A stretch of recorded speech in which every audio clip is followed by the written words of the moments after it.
వసుదేవసుతం దేవం కంసచాణూరమర్దనం దేవకీ పరమానందం కృష్ణం వందే జగద్గురుం శ్రీకృష్ణం వందే జగద్గురుం. సర్వోపనిషదో గావః దోగ్ధా గోపాలనందనః పార్థో వత్సః సుధీర్భోక్త దుగ్ధం గీతామృతం మహత్తు సంసారసాగరం ఘోరం తర్తుమిచ్చతి యో నరః గీతానావం సమాసాద్య పారం యాతి సుఖేన సహ పారం యాతి సుఖేన సహ. న కర్మణాం అనారంభాత్ నైష్కర్మ్యం పురుషః స్నుతే న చ సన్యసనాత్యేవ సిద్ధిం సమధిగచ్చతి సిద్ధిం సమధిగచ్చతి. న కర్మణాం అనారంభాత్ కర్మలను అనారంభాత్ ఆరంభింపకపోయినట్లయితే పురుష అట్టి ఆ పురుషుడు నైష్కర్మ్యం నిష్కర్మ సంబంధమై ఉన్నటువంటి స్వరూప స్థితిని నా అస్తునతే పొందలేడు. కర్మలను అనారంభాత్ ఆరంభాత్ అంటే ఆరంభించుట, నా ఆరంభాత్ అనారంభాత్ ఆరంభింపకపోవుట. కర్మలు అనేటువంటి విశ్వమంతా కూడా కర్మరాశి.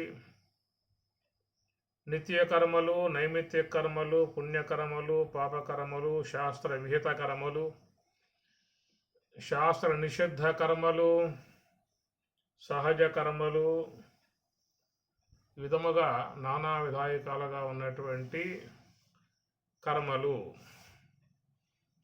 సహజ కర్మలు అవన్నీ కూడా ఈశ్వర ప్రేరితములై ఉన్నటువంటి వాటిని సహజ కర్మలు అంటారు. ఈశ్వర ప్రేరితం, ఆయన వల్ల జరిగేటువంటివి సహజ కర్మలు. అందువల్ల వాటిని ఎవరో కూడా దాంట్లో ఎవరు చేయబెట్టే అవకాశాలు లేవు. సహజ సిద్ధముగా జరిగేటువంటి విశ్వములో ఉన్నటువంటివన్నీ కూడా సహజ కర్మలు. మరి ఇవి ఎప్పుడు కూడా ఎల్లవేళలా ఆ కర్మలు కొనసాగింపబడుతూనే ఉంటాయి. మన శరీరములో ఉన్నటువంటి ఈ భాగాలు కూడా సహజ సిద్ధముగా జరుగుతున్నటువంటి కర్మలు. సూర్య పరిభ్రమణం, చంద్రుని యొక్క కాంతులు, భూ పరిభ్రమణం, రాత్రి పగలు, ఇవి కూడా కర్మలలో భాగాలే. ఇట్లా పంచభూతములు, పృథివీ సస్యములు ప్రసాదిస్తుంది, జలం దప్పిక తీరుస్తుంది, అగ్ని దాహక శక్తి కలిగి ఉంటుంది, వాయువు సమస్తాన్ని శుష్కింపజేస్తుంది, సమస్త ప్రాణులకు ప్రాణశక్తిగా ఉన్నది, ఆకాశం అవకాశాన్ని ఇస్తుంది. ఇవన్నీ ప్రకృతి పరంగా ఉన్నటువంటి స్వతసిద్ధముగా ఉన్నటువంటి సహజ కర్మలు. కాలానుగుణ్యముగా వచ్చేటువంటి ఋతువులు, వసంత ఋతువు, గ్రీష్మ ఋతువు, ఇట్లాగా ఉన్నటువంటివన్నీ కూడా కాలానుగుణ్యముగా నడిచేటువంటి విధానాలు. ఏ కాలములో ఏ వృక్షాలు ఏ ఫలాలను ప్రసాదించాలో అవన్నీ కూడా సమయం రాగానే ఆ వృక్షాలన్నీ కూడా చక్కగా పుష్పించి పిందెలతో, కాయలతో, పండ్లతో ఫలవంతములుగా ఉండే విధానములు, ఇట్లాగా ప్రకృతి మొత్తం కూడా కర్మ విధానములో నడుస్తూ పోతూ ఉన్నది. దీన్ని ఎవరో కూడా ఆపగలిగే విధానాలు కావు. ఈశ్వర ప్రేరితములై నియమితములై ఏర్పడ్డటువంటి కర్మలు, సహసిద్ధమై ఉన్నటువంటి కర్మలు. ఆహార నిద్ర భయమైదునాని సామాన్యం ఏతతో పశుభిః నరాణాం పశుభిః పశువులంటే కేవలం పశువులే కాదు. పశుభిః అన్నప్పుడు సమస్త జీవరాశులకు అన్వయమయ్యే విధానం. పశుభిః నరాణాం, విశ్వంలోని నరులు ఏ దేశములో ఉన్న వాళ్ళైనా కానీ, ఏ ప్రాంతంలో ఉన్నటువంటి వాళ్ళైనా, ఏ మతం కావచ్చు, కులం కావచ్చు, ఏదైనా కావచ్చు, ఇక్కడ వాటికి సంబంధాలు లేవు. ఈ పలానా మతం గలవాడు, పలానా కులం గలవాడు, పలానా దేశం గలవాడు అనేటువంటి భేదాలు అనేటువంటి ఏమి లేవు. ఎక్కడ ఉన్నా అందరికీ కూడా ఆహారము, నిద్ర, భయము, మైథునము, ఈ మూడు కూడా సామాన్యం, సమానమే. ఇవి కులపరమైనటువంటి వాటిలతో చేరేటువంటివి కావు, మతపరమైనటువంటి వాటిలతో చేరేవి కావు. ఏ దేశంలో ఉన్న వాళ్ళకైనా అన్నీ సమానముగా ఉండేటువంటిది. ఆహారము అయితే ఆహారాలలో మార్పులు ఉండవచ్చు. ఒక్కొక్కరు ఒక్కొక్క రకమైనటువంటి యొక్క ఆహారాలు స్వీకరించవచ్చు. ఆహారం మాత్రం కావాల్సిందే కదా. అందుచేత ప్రాంతాలను బట్టి, దేశాలను బట్టి, కులాలను బట్టి, మతాలను బట్టి ఈ ఆహారాలలో తేడాపాడాలు ఉంటాయి. కానీ ఆహారం మాత్రం స్వీకరించాల్సిందే. ఒక రకంగా చూస్తే విశ్వమంతా కూడా ఆహారమే. ఈ పృథ్వీ మీద ఉన్నటువంటి అన్నీ కూడా శరీరాలతో కూడా మొత్తం ఆహార పదార్థాలే. అన్నమయ కోశాలు అంటారు కదా, అన్నమయ కోశము అంటారు. అన్ని దేహాలు అన్నమయ కోశాలే. ఒక మానవ దేహం మాత్రమే అన్నమయ కోశము. ఇతర అవన్నీ కూడా ఐరన్ కోశములు అనే విధానం కాదు. అన్నీ కూడా ఆశ్రయతీతి ఆహార. కాబట్టి బయట ఉన్నటువంటి పదార్థాలను భుజించి తమ దేహాలని కాపాడుకోవటం విశ్వంలో ఉంటుంది. ఒక ప్రాణి మరొక ప్రాణికి ఎప్పుడూ కూడా ఆహారం అయిపోతూ ఉంటుంది. కనుక మాంసాహారం స్వీకరించే వాళ్ళు ఉన్నారు, శాకాహారాలు స్వీకరించే వాళ్ళు ఉన్నారు, ఫలములే ఆహారంగా స్వీకరించే వాళ్ళు ఉన్నారు. ఏదైనా లోనికి పోయే పదార్థం అంతా కూడా ఆహారమే. ఈ పృథ్వీ మీద ఉన్నటువంటి అన్నీ కూడా మరి ఉద్బీజములై ఉత్పన్నమయ్యేటువంటివన్నీ కూడా మరి అగ్నిహోత్రునికి ఆహుతైపోతూ ఉంటాయి.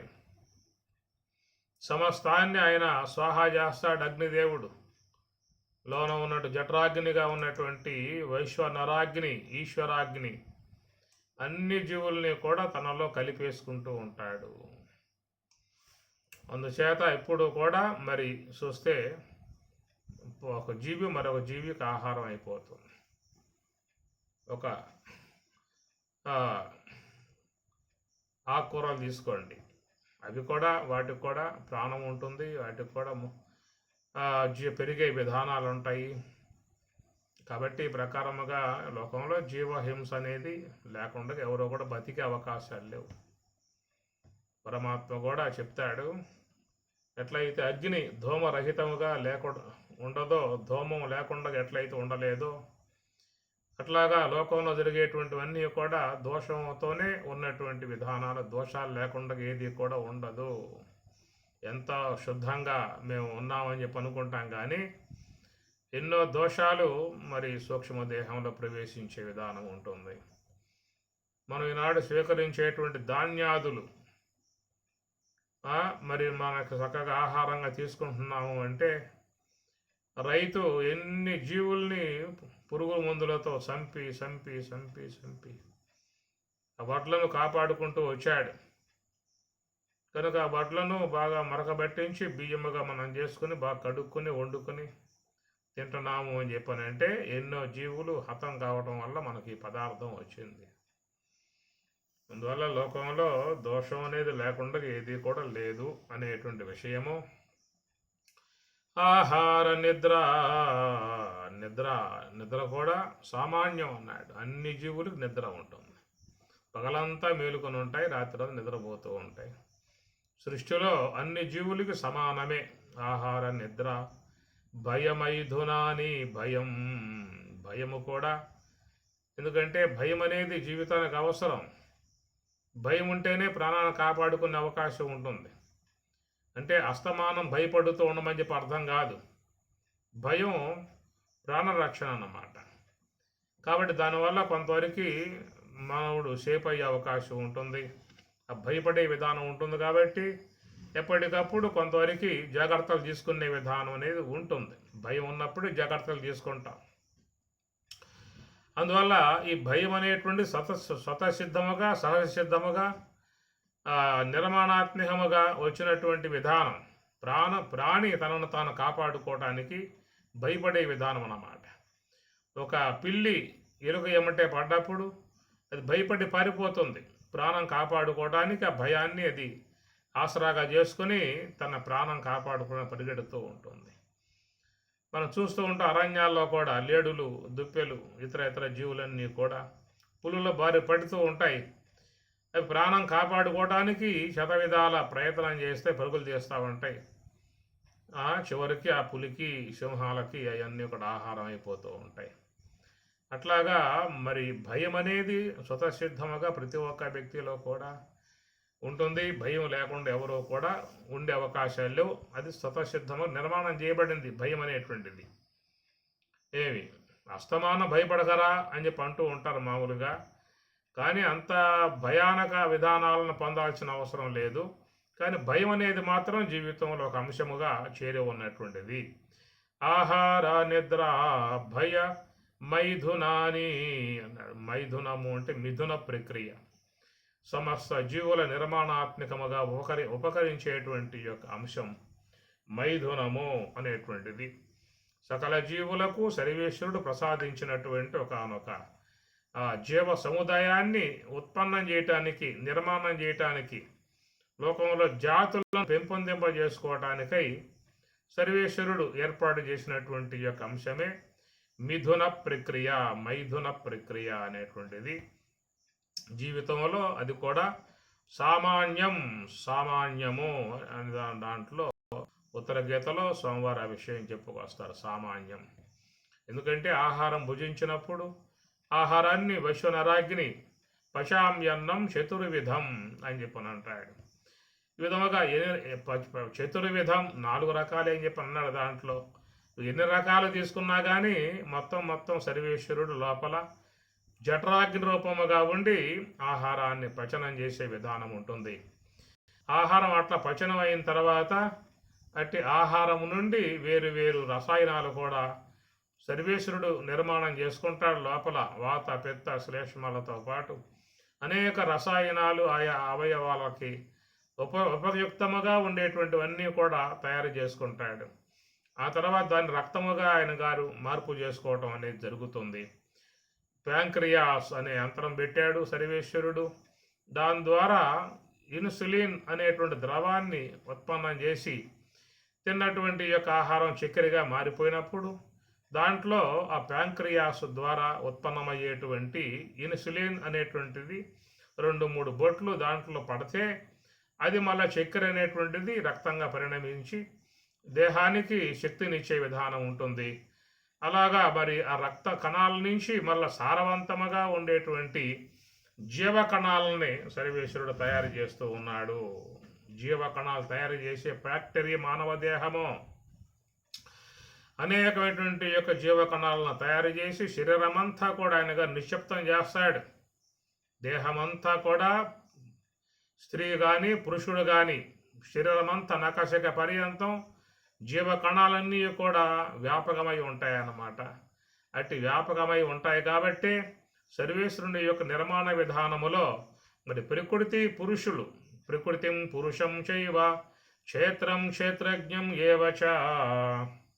క్షేత్రజ్ఞం ఎట్లయితే ఈ దేహం అనేటువంటి క్షేత్రజ్ఞుని వీడి ఉండదో, అనగా లోన ఉన్నటువంటి యొక్క జీవుడు క్షేత్రజ్ఞుడు అని చెప్పని, క్షేత్రజ్ఞం చాపి మాం విద్ధి సర్వక్షేత్రేషు భారత పరమాత్మ అంటూ ఉన్నాడు. అన్ని దేహాలలో ఉన్నటువంటి యొక్క క్షేత్రజ్ఞుడిగా ఉన్నటువంటి జీవుడు మాం విద్ధి నన్నుగా తెలుసుకొనుము అంటే ఆ భగవంతుడే అన్ని దేహాలలో జీవుడుగా ఆయన గారి నెలకొని ఉన్నటువంటి విధానము అని. ఆ ప్రకారముగా క్షేత్రము క్షేత్రజ్ఞుడు రెండు ఎట్లయితే పెన వేసుకుని ఉంటాయో, అనగా క్షేత్రజ్ఞుణ్ణి వీడి క్షేత్రం ఉండదు, క్షేత్రం వీడి క్షేత్రజ్ఞుడు ఉండలేడు. అది ఎవరైతే క్షేత్రాన్ని విడిచిపెట్టిపోయినటువంటి యొక్క జీవుడు తిరిగి మళ్ళా ఆ క్షేత్రాన్ని పొందటానికి పరితపించే విధానం అనేటువంటిది ఉంటుంది. అందువల్ల క్షేత్రాన్ని వీడి పోవాలన్నా జీవుడికి బాధ, అలానే జీవుడిని వీడి క్షేత్రం పోవాలన్నా దానికి కూడా భయపడేటువంటి పరిస్థితి. ఇట్లా ఒక అనుబంధముగా అన్యోన్యతగా సర్వేశ్వరుడు ముడివేసి ఉన్నటువంటి యొక్క విధానము. మాంగళ్యం తంతునానేనా మమ జీవన హేతున కంఠే బద్నామి శుభగే సంజీవ శరధాం శతం అని మంత్రం కూడా చెప్తూ ఉంటారు. ఇది వ్యవహారంలో జరిగేటువంటి యొక్క కార్యం. స్త్రీ పురుషులను ఒకటి చేయడానికి, ఇద్దరిని కూడా చక్కగా అనురాగ అనుబంధాన్ని కలపటానికి ఏర్పాటు చేసినటువంటి ఒక ప్రక్రియ సూత్రం అన్నారు. సూత్రేమణిగణాయవ అన్నట్లుగా సూత్రం అనేటువంటి దానికి రెండు బిళ్ళలు తొడిగి దాని ప్రకారముగా జీవాత్మ పరమాత్మగా రెండు ఉంటాయి బిళ్ళలు ఆ యొక్క దానికి మంగళసూత్రాలుగా. అనగా జీవాత్మ పరమాత్మగా అనగా స్త్రీ పురుషులుగా ఇరువురు కూడా మమేకమయ్యేటువంటి విధానములో ఏర్పడ్డటువంటి ఒక అనుబంధము.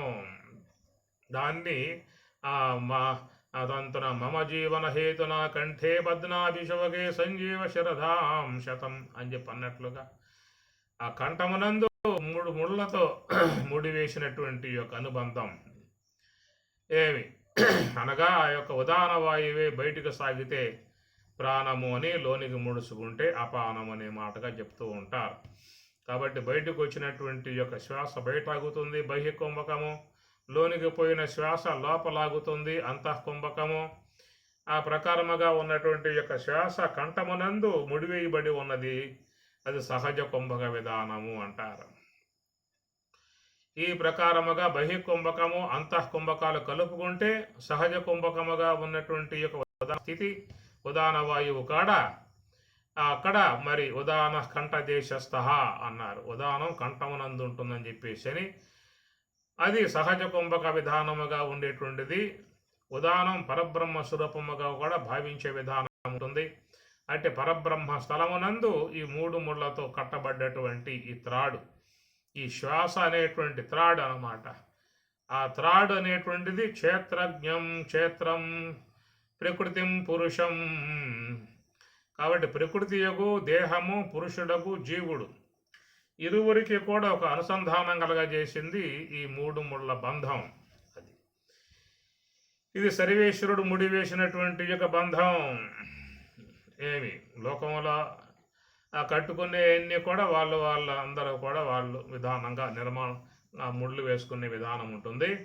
కానీ ఇక్కడ ప్రకృతిం పురుషం చైవ, ప్రకృతి పురుషులు ఇరువురికి కూడా ఒక అనుబంధముగా ఏర్పడ్డటువంటి యొక్క సూత్రం ఏదంటే ఈ శ్వాస అనేటువంటిది ఏ సూత్రము. ఆ సూత్రాన్ని కట్టబడి ఉన్నటువంటివి జీవాత్మ పరమాత్మలు. కనుక అది ఉన్నంత వరకు ఈ దేహానికి జీవుడికి అనుబంధం అనేది ఉంటుంది. ఆ తాడు తెగిందా అని చెప్పనంటే ఇక ఈ దేహానికి పురుషునికి ఇక అనుబంధం అనేటువంటిది ఉండదు. ఇక దేహం దారి, దేహానిది పురుషుడు దారి, పురుషునిది అయిపోయే పరిస్థితి ఉంటుందన్నమాట. ఇది భగవంతుని చేత ముడివేయబడ్డటువంటి ఒకనొక అంశము. దానినే మన వ్యవహారంలో కూడా స్త్రీ పురుషులుగా లోక వ్యవహారం ఉన్నది. కాబట్టి పారమార్థికంగా చూస్తే దేహం అనేటువంటిది ప్రకృతి వస్తువు, లోన ఉన్నటువంటి యొక్క జీవుడేమో పురుషుడు. ఇరువురికి కూడా ముడివేయబడ్డటువంటిది ఈ శ్వాస, ఉచ్ఛ్వాస నిశ్వాస ఉన్నటువంటి త్రాడు అన్నమాట. కాబట్టి ఆ ప్రకారముగా ఉన్న అంశం వ్యవహారములో మరి స్త్రీ పురుష అనేటువంటి యొక్క భేదాలతో దేహాలు నిర్మాణం చేయబడ్డాయి. కాబట్టి ఇరువురి దేహాలను ఒకటి చేయటానికి చేసేటువంటి విధానమే ఒక ప్రక్రియ. తంతునా అన్నారు. తంతునా అంటే దారములతో మెలివేయబడ్డటువంటి ఒక త్రాడు అన్నమాట. తంతునా అంటే తంతువులు అంటే దారములు.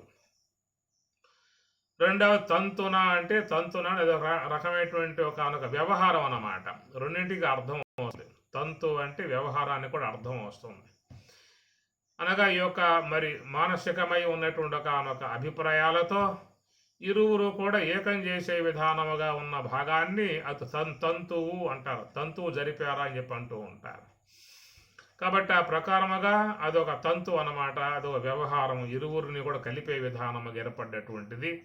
దాని ద్వారా లోకములో అనేకమైనటువంటి యొక్క మరి వంశాభివృద్ధిగా ఏర్పడేటువంటి అంశాలు దాంట్లో చేరుకొని ఉన్నాయి. కాబట్టి ఈ ప్రకారముగా ఇరువురిని కూడా ఏకం చేసే విధానములో ఒక ప్రక్రియను ఏర్పాటు చేసుకున్నటువంటి విధానమే జాతి. దాన్ని కూడా రకరకాలుగా కూడా పెట్టుకొచ్చారు. బ్రాహ్మణము అని, గాంధర్వము అని, తర్వాత స్వయంవరము అని చెప్పని, రాక్షసము అని, పైశాచికము అని 5 రకాలుగా చెబుతారు వివాహాలు కూడా.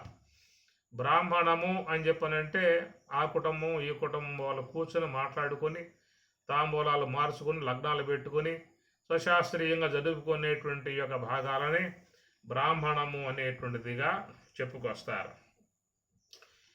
ఇక గాంధర్వము అని చెప్పనంటే అది రిజిస్టర్ మ్యారేజ్లు అన్నమాట. మన ప్రభుత్వం వాళ్ళు కూడా ఏర్పాటు చేసిన విధానం రిజిస్టర్ మ్యారేజ్లు అన్నమాట. అవన్నీ ఎవరితో సంబంధాలు లేవు.